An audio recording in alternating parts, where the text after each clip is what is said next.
Hello friends, magnetic force की sequence में ये हमारा थर्ड लेक्चर है।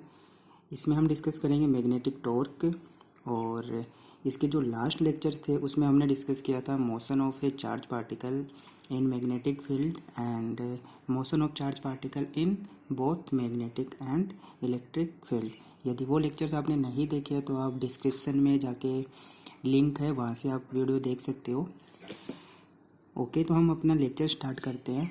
देखिए, आज के लेक्चर्स में हम डिस्कस करेंगे कि मैग्नेटिक टॉर्क जो होता है वो क्या होता है, और किसी करंट कैरिंग लूप के लिए मैग्नेटिक टॉर्क जो होता है वो कैसे निकाला जाता है, वो हम यहाँ पे डिस्कस करते हैं। ओके, तो देखो यहाँ पे मैग्नेटिक टॉर्क स्टार्ट करने से पहले हम बेसिक ऑफ टॉर्क समझते हैं कि टॉर्क जो होता है वो बेसिकली क्या होता है। ओके, यहाँ पे देखो कि जैसे आपने फोर्स पढ़ा है, ओके, जो नॉर्मल फोर्स होता है तो टॉर्क भी क्या होता है, एक टाइप का क्या है, टॉर्क भी एक टाइप का फोर्स ही है। लेकिन यहाँ पे देखिए कि फोर्स जो होता है वो आपका होता है नॉर्मल मोशन के अंदर, या फिर जिसको आप बोलते हो ट्रांसलेशन मोशन।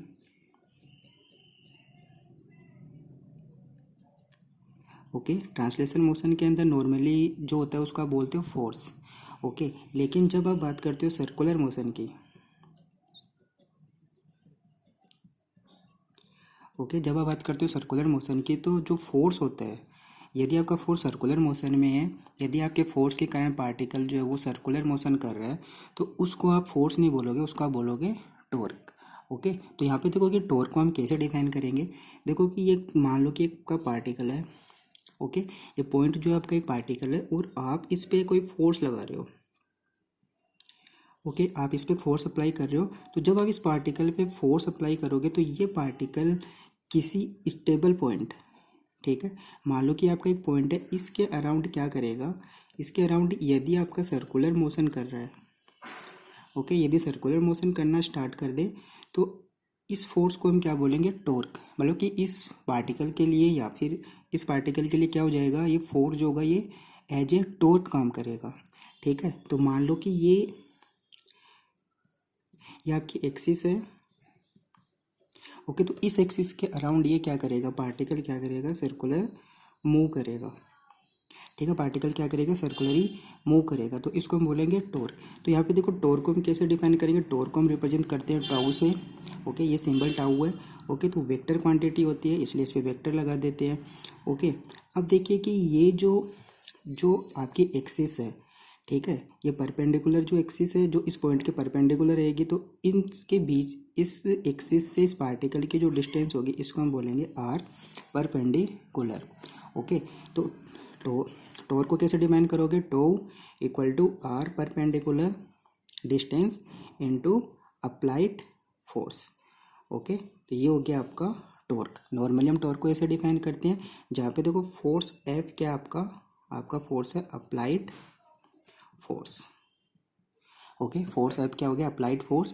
आप किसी भी पार्टिकल पे जब फोर्स अप्लाइड करोगे और वो यदि किसी एक्सिस के अराउंड सर्कुलर मूव कर रहा है तो उस फोर्स को हम बोलेंगे टॉर्क। या फिर इस पार्टिकल के लिए जो फोर्स रहेगा वो क्या रहेगा, एज ए टॉर्क की तरह काम करेगा। मतलब टॉर्क जो है वो सर्कुलर मोशन के अंदर जो फोर्स होता है उसी को ही हम क्या बोलते हैं, टॉर्क बोलते हैं। ओके, अब देखो कि हम मैग्नेटिक फील्ड की बात करते हैं। ओके दोस्तों, देखो अब हम मैग्नेटिक टॉर्क की बात करते हैं। तो मैग्नेटिक टॉर्क के लिए देखो सबसे इंपॉर्टेंट मैग्नेटिक फोर्स या फिर मैग्नेटिक फील्ड का होना ज़रूरी है। तो देखो कि यह हम मान लेते हैं कि आपका कोई भी मैग्नेटिक फील्ड, ठीक है, ये आपका कोई भी मैग्नेटिक फील्ड है जिसको हम बी से रिप्रेजेंट कर रहे हैं। ओके, ये रेड लाइंस जो है वो रिप्रेजेंट कर रही है आपके किसी भी मैग्नेटिक फील्ड को। ओके, अब इस मैग्नेटिक फील्ड में मान लो कि ये आपका कोई भी आपका लूप है। ओके, ये आपका कोई भी लूप है जिसमें करंट आई जो है वो क्या हो रहा है, फ्लो हो रहा है, करंट आई फ्लो हो रहा है, क्लोज लूप है। ओके, अब देखो हमें क्या करना है कि इसमें मैग्नेटिक टॉर्क लगाना है। ओके, इसमें मैग्नेटिक टॉर्क वर्क करेगा क्योंकि इसमें जो आपके इलेक्ट्रॉन्स है, कोई करंट फ्लो होगा तो इलेक्ट्रॉन्स मूव होंगे। तो हम इसमें एक सेंटर पॉइंट मान लेते हैं ये। ओके, ये सेंटर पॉइंट मान लेते हैं, और इस जो लूप है इस लूप का हम एक स्मॉल एलिमेंट लेते हैं डी एल। ओके, हमने इसका स्मॉल एलिमेंट ले लिया D L vector. Okay, small element एक वेक्टर क्वांटिटी होती है तो हमने इस पर वेक्टर क्वांटिटी लगा दिया। अब देखो हम ये मान लेते हैं कि ये जो पॉइंट है, ओके, ये पॉइंट को हम एक्सिस मान लेते हैं, ठीक है, ये एक्सिस हो गई। और इस जो डीएल एलिमेंट है इसके डिस्टेंस हम मान लेते हैं आर वेक्टर, ओके। डिस्टेंस कितनी हो जाएगी, are vector.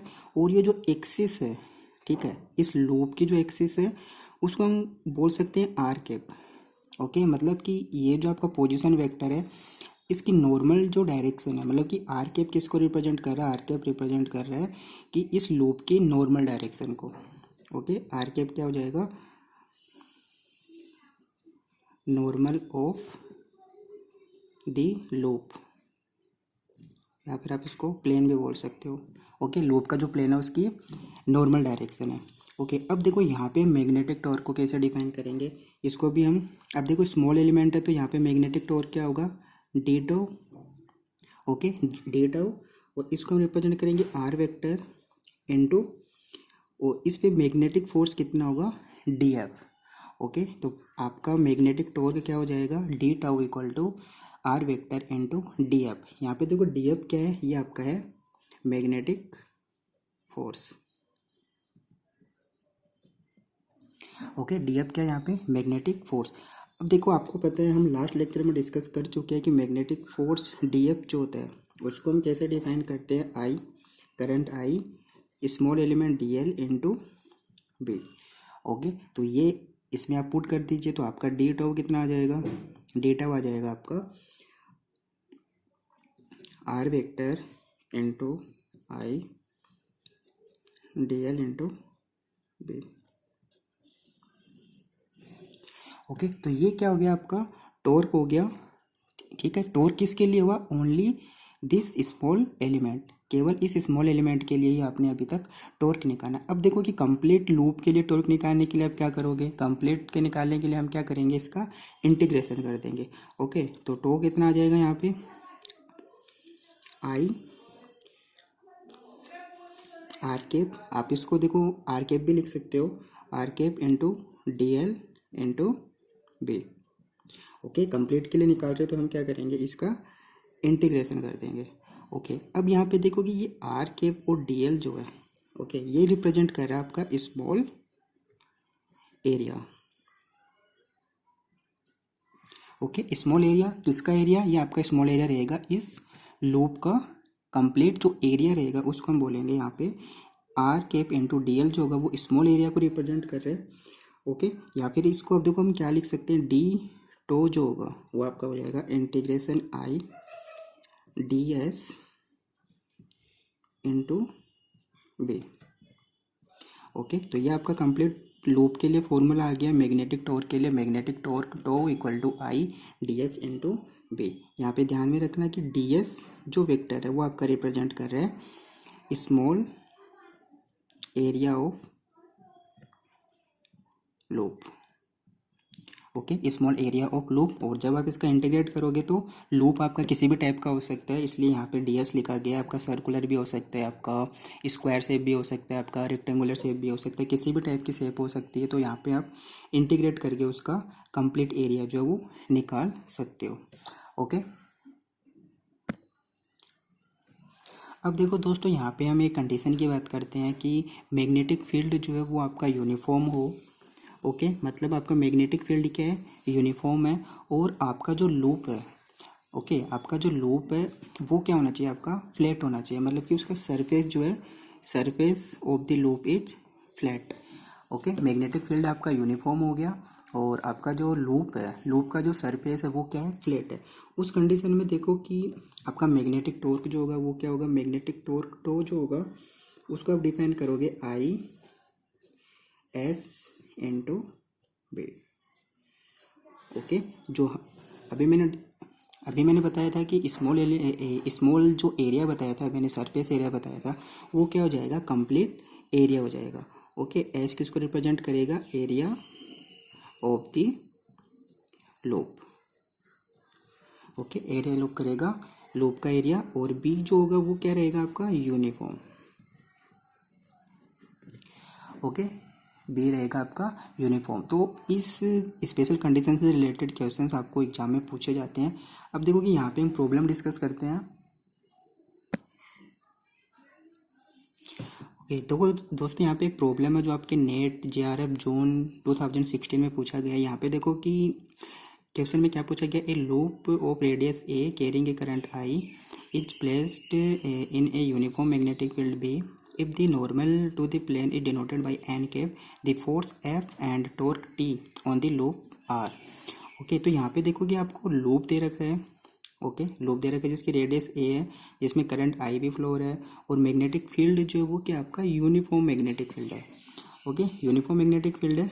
If the normal to the plane is denoted by n cap, मतलब जो लूप का नॉर्मल वेक्टर है, नॉर्मल जो उसको एन कैप से रिप्रेजेंट कर रखा है, आपको फोर्स एफ ओके और टॉर्क टी दोनों ही निकालना है। तो देखो दोस्तों, लास्ट लेक्चर में मैंने ये प्रॉब्लम भी डिस्कस किया था आपके साथ में, और यहाँ पे देखो कि आपका लूप कैसा है। ओके, लूप कैसा है आपका, क्लोज। ओके, और मैग्नेटिक फील्ड बी कैसा है आपका, यूनिफॉर्म। ओके, मैग्नेटिक फील्ड आपका जो है वो आपका यूनिफॉर्म, और लूप जो है वो आपका क्लोज है। तो उस कंडीशन में फोर्स एफ कितना होता है, एफ जो होता है वो 0 होता है। ये मैंने लास्ट लेक्चर में डिस्कस किया था। यदि ये आपने अभी नहीं देखा तो मेरा प्रीवियस लेक्चर देख सकते हो कि यदि ये कंडीशन जो रहती है उस कंडीशन में मैग्नेटिक फोर्स जो होता है वो 0 होता है। तो यहाँ पे ऑप्शन में देखो, ऑप्शन ए एंड डी, जहाँ पे एफ इक्वल टू 0 है। अब देखो टॉर्क की बात करते हैं, तो देखो टॉर्क जो होगा वो 0 नहीं होगा। अभी मैंने कंडीशन डिस्कस की थी आपसे टॉर्क की, तो टॉर्क को कैसे डिफाइन करते हो, i S into B. Okay, जब आपका मैग्नेटिक फील्ड बी जो है वो आपका यूनिफॉर्म है और आपका सरफेस जो है वो फ्लैट है, तो उस कंडीशन में आप टॉर्क को कैसे डिफाइन करते हो, tau equal to I S into B. Okay, अब देखो यहाँ पे एस कितना हो जाएगा, आपका लूप कैसा है, देखो आपका लूप कैसा है, आपका सर्कुलर लूप है, radius A loop of radius A, तो आपका लूप नॉर्मली कैसा हो जाएगा, सर्कुलर लूप। ओके, जिसमें करंट आई फ्लो हो रहा है, रेडियस कितना है इसका, ए, तो सरफेस एरिया कितना हो जाएगा, पाई ए स्क्वायर। ओके, और इसका नॉर्मल वेक्टर कितना दे रखा है आपको, एन कैप, तो ये आ जाएगा वेक्टर है, तो ये आ जाएगा आपका एन कैप। ओके, तो वैल्यू पुट कर दीजिए यहाँ पे, देखिए tau equal to I pi A square N cap into B. तो सिंपल से आपका I pi A square N cap into B. Okay, तो देखिए आपका कौन सा ऑप्शन है जो आपका ये सही दिखा रहा है, आपका ऑप्शन आ जाएगा ऑप्शन ए। ओके, तो देखो इस सिंपल सी ट्रिक से आप इसको इजीली सॉल्व कर सकते हो। ओके, और ये क्वेश्चन आपका 5 मार्क्स का, जो कि आपका पार्ट सी का क्वेश्चन है। ओके, पार्ट सी में पूछा गया क्वेश्चन है। ओके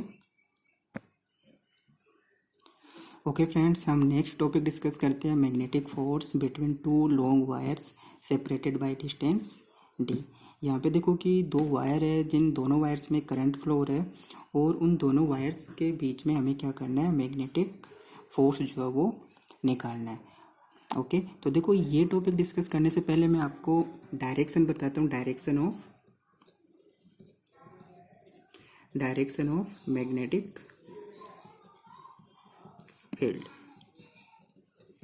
ओके, अभी मैं आपको बताऊंगा डायरेक्शन ऑफ मैग्नेटिक फील्ड जो होते हैं वो कैसे निकाली जाती है जब किसी वायर में करंट आई जो है वो फ्लो होता है। दोस्तों यहाँ पे देखो कि मैग्नेटिक फील्ड से रिलेटेड अभी मैंने वीडियो जो है वो नहीं बनाए हैं। जब मैं मैग्नेटिक फील्ड से रिलेटेड वीडियोज़ बनाऊंगा तो इसमें मैं कम्प्लीटली डिस्कस करूंगा कि मैग्नेटिक फील्ड जो होती है वो जितनी भी कंडीशंस होती है उसमें मैग्नेटिक फील्ड जो होती है, मैग्नेटिक फील्ड की डायरेक्शन जो होती है वो हम कैसे फाइंड करते हैं। फिलहाल मैं आपको सिर्फ वायर के कारण ही बता रहा हूँ कि एक वायर में जब करंट फ्लो होता है तो आप उसकी डायरेक्शन जो है मैग्नेटिक फील्ड की वो आप कैसे निकालोगे। ओके, तो देखो दोस्तों ध्यान से समझना इसको। ये आपका कोई भी वायर है, ओके, और इसमें करंट फ्लो हो रहा है आई। ओके, कितना करंट फ्लो हो रहा है इसमें, आई करंट फ्लो हो रहा है। अब देखो आपको इसकी मैग्नेटिक फील्ड की डायरेक्शन फाइंड करनी है। तो देखो मैग्नेटिक फील्ड इस साइड भी बनेगा, मैग्नेटिक फील्ड इस डायरेक्शन में भी इस साइड भी बनेगा।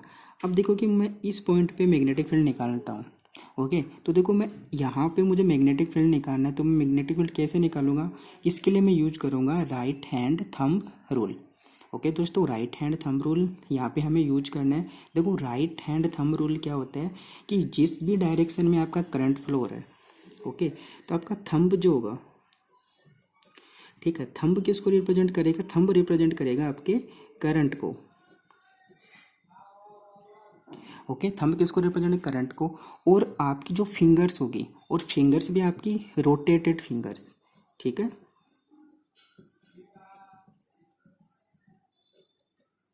रोटेटेड फिंगर्स किसको रिप्रेजेंट करेगी, ये रिप्रेजेंट करेगी आपकी डायरेक्शन ऑफ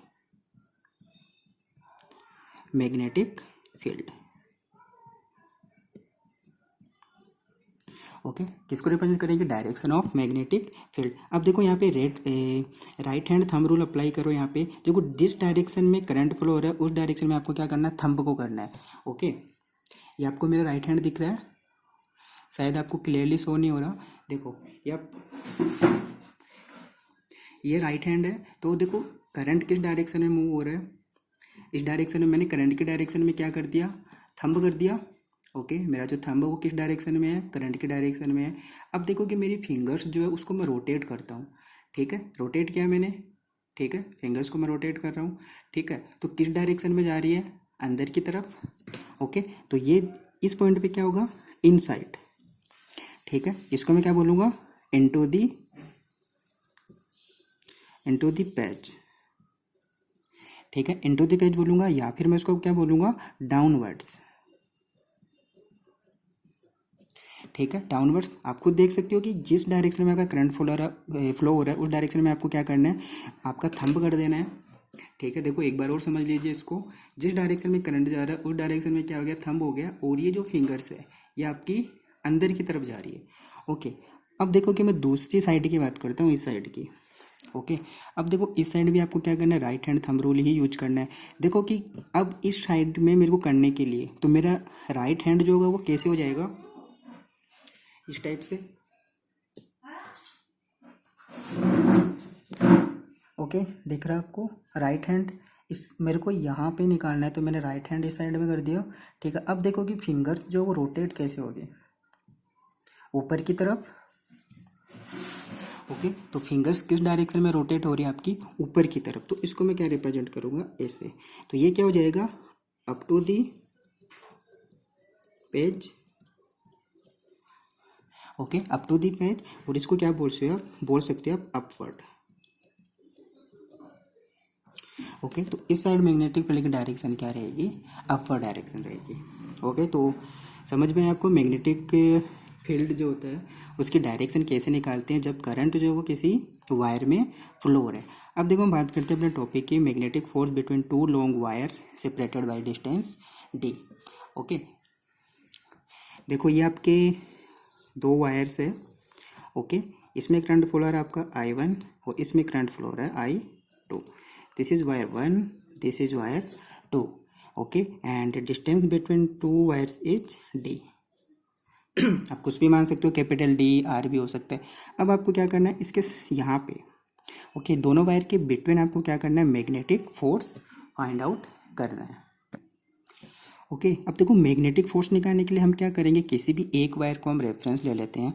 ओके, तो मान लो कि मैं इस वायर की बात करूँ, सेकेंड वायर ले लेते हूँ, तो इसका एक स्मॉल एलिमेंट ले लेते हैं, कितना, DL, ठीक है, DL ले लेते हैं। अब देखो कि इस वायर के लिए मैग्नेटिक फील्ड कितना होगा, इस वायर के लिए मैग्नेटिक फील्ड होगा B1। ओके, और B1 कहाँ से प्रोड्यूस हो रहा है या फिर कहाँ से आ रहा है, वो आ रहा है इस वायर के कारण। ओके, कहाँ से आ रहा है, जो वायर 1 है जिसमें I1 करंट फ्लो हो रहा है, तो इसके कारण से मैग्नेटिक फील्ड बनेगा V1। ओके, और इस वायर के लिए वो क्या रहेगा, मैग्नेटिक फील्ड।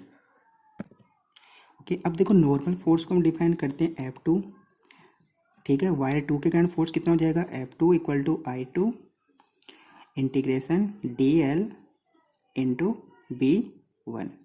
ओके, जो कि नॉर्मल फोर्स होता है उसको हम ऐसे डिफाइन करते हैं। अब देखो कि B1 कितना होगा यहाँ पे।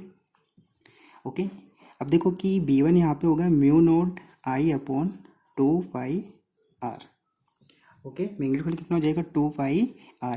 देखो ये मैग्नेटिक फील्ड जो है B1 जो है वो हमने निकाला है एम्पियर्स लॉ से। अभी एम्पियर्स लॉ मैंने डिस्कस नहीं किया, एम्पियर्स लॉ हम सेपरेट वीडियो में डिस्कस करेंगे। फिलहाल आप मान लीजिए कि B1 जो है वो इतना होता है। ओके, आप एम्पियर लॉ से इसको निकाल सकते हो, किसी वायर के लिए मैग्नेटिक फील्ड जो होता है वो कितना होता है। तो यहाँ पे देखो F2 कितना हो जाएगा, F2 को हम क्या लिख सकते हैं, I2 integration DL into mu naught i upon 2 pi r. Okay, या फिर हम इसको क्या लिख सकते हैं, देखो कि इसकी लेंथ मान लेते हैं कि ये तो स्मॉल एलिमेंट डीएल था, यदि मान लीजिए कि इसकी कंप्लीट लेंथ जो है वो एल है। ओके, कंप्लीट लेंथ कितना एल है, तो यहाँ पे देखो केस क्या हो जाएगा, F2 equal to I2 L into B1। Okay, ये फोर्स हो जाएगा वायर F2 के कारण force F2 equal to I2 L into B1। अब यहाँ पे देखो कि इस वायर के कारण जो मैग्नेटिक फील्ड B1 बन रहा है उसकी डायरेक्शन क्या होगी, तो मैंने अभी आपको बताया था डायरेक्शन कैसे निकालते हैं, क्या होगी, into the page. Okay, magnetic field की डायरेक्शन क्या होगी, इनटू दी पेज। अब देखो कि करंट आपका इस डायरेक्शन में फ्लो हो रहा है। ओके, और मैग्नेटिक फील्ड आपका क्या है, आपका इनटू दी पेज या फिर आपका डाउनवर्ड डायरेक्शन है, मतलब कि डीएल जो वेक्टर है, ओके, मतलब कि एल जो वेक्टर है और मैग्नेटिक फील्ड V1 जो है, ये दोनों क्या एक दूसरे के परपेंडिकुलर है। मतलब क्या हो जाएगा, F2 equal to I2 L B1 and sine theta and at theta equal to 90 degree. Okay, देखो थीटा 90 डिग्री कैसे है कि इस मैग्नेटिक फील्ड की डायरेक्शन और इस लेंथ वेक्टर की डायरेक्शन एक दूसरे के परपेंडिकुलर है। ओके, तो यहाँ पे F2 कितना आ जाएगा, F2 equal to I2 L and B1, या फिर आप क्या लिख सकते हो इसको, I2 L mu naught I upon 2 pi r. अब देखो कि ये I कितना हुआ, ये होगा I1, क्योंकि जो आपका मैग्नेटिक फील्ड बन रहा है वो किसके कारण से बन रहा था, आपका इस वायर के कारण से बना था, तो इस वायर का करंट कितना है, I1। ओके, तो ये आ गया आपका फोर्स F2, या फिर आप इसको नॉर्मल फोर्स भी बोल सकते हो, F equal to I1 I2 L mu naught upon 2 pi r. Okay, अब देखो हम बात करते हैं force per unit length. Okay, force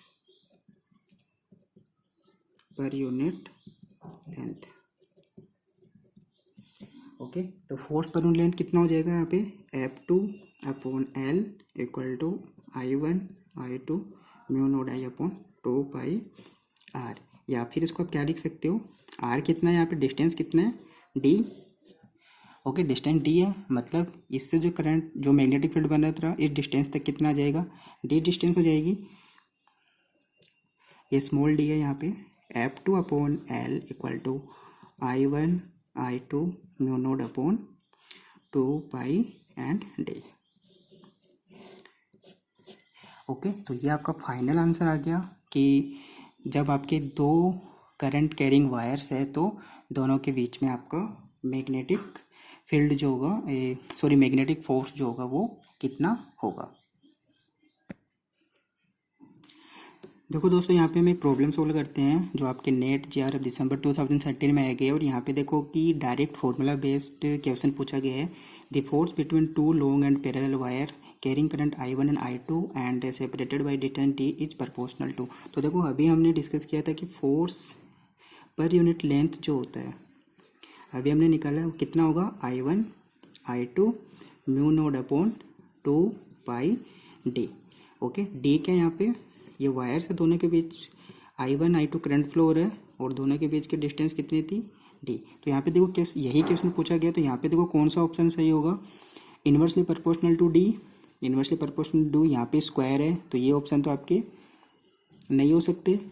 ठीक है, तो यहाँ पे देखो केवल एक ही ऑप्शन है, ऑप्शन नंबर A। ओके, तो ऑप्शन A यहाँ पे आपका सही हो जाएगा। ओके फ्रेंड्स, अब देखो हम इसी का एक लास्ट टॉपिक डिस्कस करते हैं कि यहाँ पे देखो हम कंडीशंस की बात करते हैं। देखो करंट तो दोनों वायर्स में फ्लो हो ही रहा है, उसके कारण कितना फोर्स बनेगा, पर यूनिट फोर्स कितना होगा वो हमने देखा यहाँ पे। अब देखो कि यहाँ पे दो कंडीशंस बन सकती है। फर्स्ट कंडीशन ये है कि करंट की डायरेक्शन जो है वो सेम डायरेक्शन में, मतलब करंट क्या है, पैरेलल है एक दूसरे के। ओके, इस कंडीशन में देखो फोर्स F क्या होगा, F होगा अट्रैक्टिव, मतलब दोनों फोर्स जो होंगे, ओके देखो फोर्स का मैग्नीट्यूड सेम रहेगा, करंट पे डिपेंड करता है, तो दोनों फोर्स क्या करेंगे, एक दूसरे को अट्रैक्ट करेंगे। क्या करेंगे, दोनों अट्रैक्ट करेंगे। कब अट्रैक्ट करेंगे, जब ये करंट जो रहेंगे वो एक दूसरे के पैरेलल रहेंगे।